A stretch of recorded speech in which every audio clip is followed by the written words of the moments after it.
on there. And then you got your front door, which is going to be pow, a statement.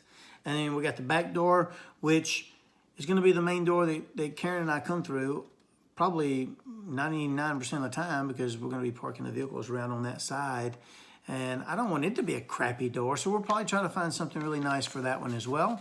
If anything, this thing is going to have nice doors.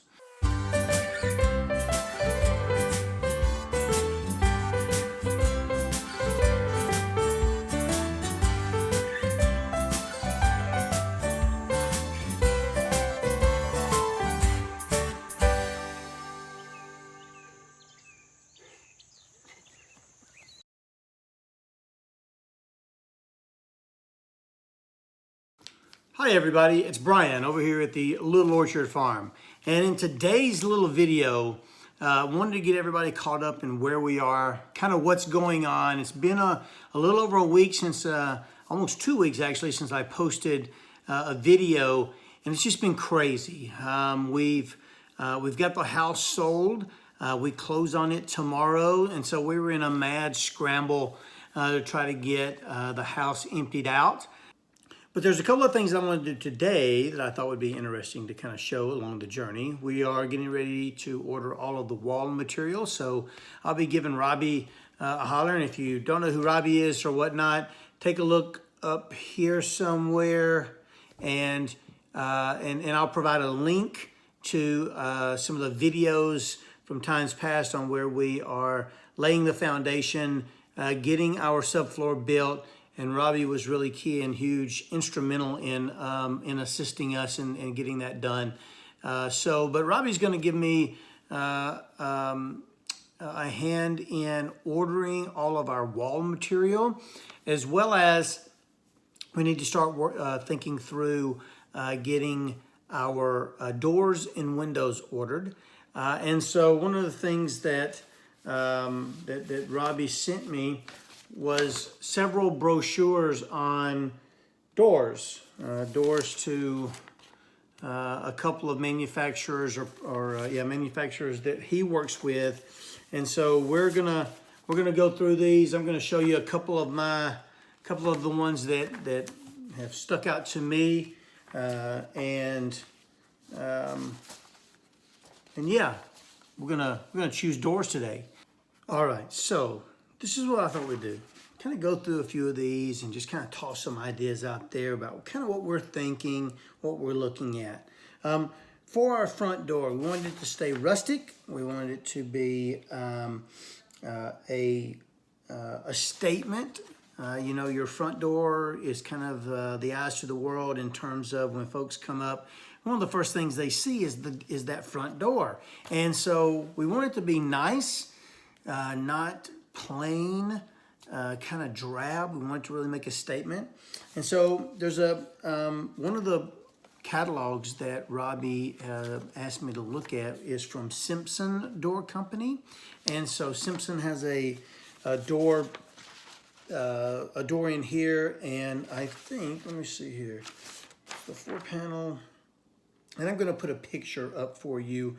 It is the 7501, 3 foot wide, 7501, and here is a picture of that door.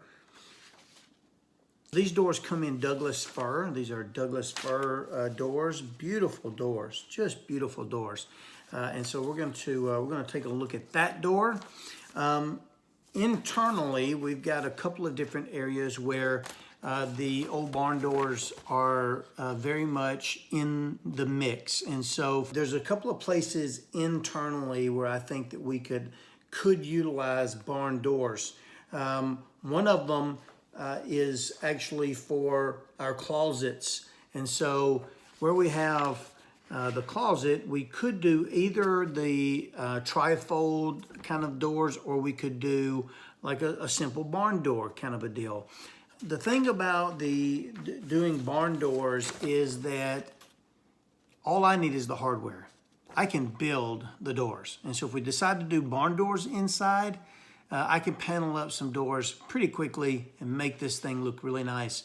Make it pop with some stain or whatever. Not worried about that.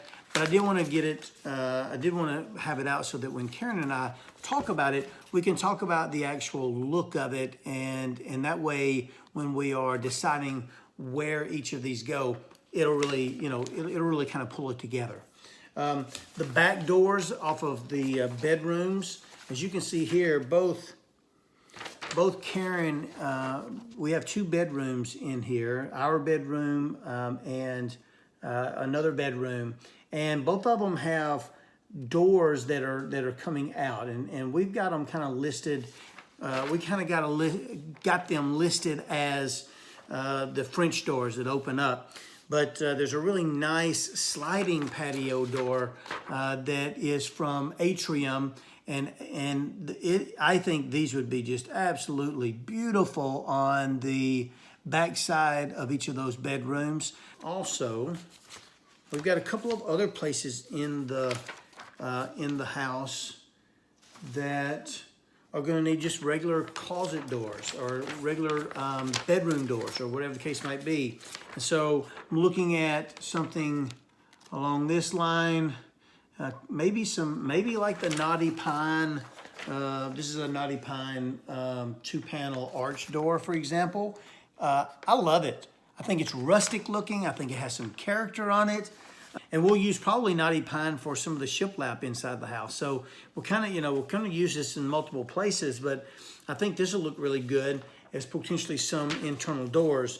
And if we don't go with something like that, we have some other doors that are a little bit more simplistic in their look and design. I'm just not that guy. I want everything to really pop, really make a statement, you know? And so we'll probably do something special like that. And then we do have the pantry, and I think the pantry, I showed you this in the pictures before, but our pantry comes right off the kitchen here, and I've got it in the drawing as a pocket hole door, as a pocket door, thinking that I might want to do that, but I'm really kind of thinking maybe a small glass door would look great. Something like this, where you've got a really narrow door with a beautiful glass pane. I think this one actually has pantry written on it. It does, and you can get them with several different designs. But I just think that would look so cool. So we're gonna get Robbie to price that out. Now, my next video may be how we went back and built our own doors out of 2x4s and plywood or something, because these are too expensive. And if we do that, so be it. But we're dreaming. We're dreaming. Like I said in one of my other videos, you either go big or you go home, right? And so we're dreaming big.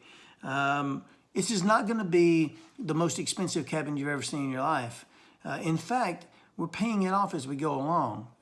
As most of you know, this is a journey to build our homestead from the ground up. There is nothing out there on our land. We're having to do it all.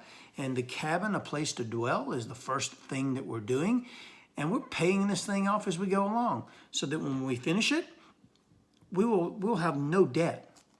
We'll be free and clear, and we can start on the next project, right? So, but that doesn't mean we have to go so simple and so cheap that it makes it uncomfortable, like we're living in an outdoor shed or something, right? We don't want that. So we're gonna make it nice. We're gonna make it, we're gonna add some splash here and there. I got some phenomenal plans for a few outdoor elements as well as indoor elements coming up on some of the future videos for the cabin build. But for today, we're dreaming big on doors, and we're gonna get some nice doors to this cabin and treat it right and make it worthy of living and worthy of us wanting to live there. And so, yeah, that's what we're gonna do. So that's it. That's the doors. I hate that all we did was door talk, but for this one, I think it's important, because really, if you think about that number of items that really make a home a really kind of cool place, a lot of it is the smaller elements that you may not even think about. Doors being one of them. Think about how many houses that you've gone into where you've had just really dry, drab doors, right? But there's those homes that you know in the neighborhood that when you're driving through there, you notice their front doors. In fact, you've told your wife or your husband, that's a front door I'd like to have. Well, that's what I want you to do when you come to my cabin, is I want you to see my front door and all the doors in my place and think, wow, this guy took a little time to think about this.